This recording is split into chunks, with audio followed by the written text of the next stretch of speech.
Transplant rejection involves a coordinated attack on the innate and adaptive immune system. Graft rejection is a two-step process. In the first stage, migrating cells carry a protein fragment from the antigen to the draining lymph node structure, or DLN. The second stage involves the travel of an active T cell to the transplanted tissue to attack and destroy it. Susanna Sally and colleagues developed an ear skin graft model suitable for intravital imaging to investigate this process. Due to a poor understanding of how immune response is organised in time and space, and how dynamics of various cellular components influence the destruction of a graft, an ear skin graft model suitable for real-time in vivo photon imaging was established.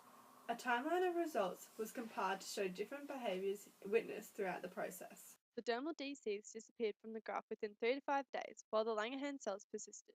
Therefore, the Langerhans cells do not contribute to the early activation of alloreactive T cells. A massive antigen-independent infiltration of host CDB plus cells within the graft were able to be identified using GFP-expressing mice. Monocytes rapidly outnumbered the neutrophils. Within 6 days, the infiltrating cells made a dense network in the dermis with a large quantity of cells having dendritic morphology. Therefore, the rapid graft infiltration by the cells in the dermis is antigen-independent and ultimately results in a dense network of immotile cells, including monocytes and inflammatory DCs. The two-step procedure on the timeline shows that the recipient infiltrating cells had the ability to reach the DLN and cross-prime CD8 plus T lymphocytes. Therefore, the host of inflammatory monocytes and DCs within the graft may represent an important source of migrating APCs, throwing antigen from the graft to activate the alloreactive T cells in the DLN via an indirect pathway. Ms. Selly identified the microanatomy of the CD8 plus T cell infiltration and activity within the graft. After priming within the DLN, the T cells begin to accumulate in the recipient tissue surrounding the graft. This finding was notable as revascularization of the graft had been established, which provides direct access for infiltrating cells. This suggests that early on the T cell infiltration proceeded from the periphery to the center of the graft, and the cells initially accumulated at the dermi-epidermis junction where evidence of cytotoxic acid was first detected. Later, the T cells were found uniformly distributed throughout the graft.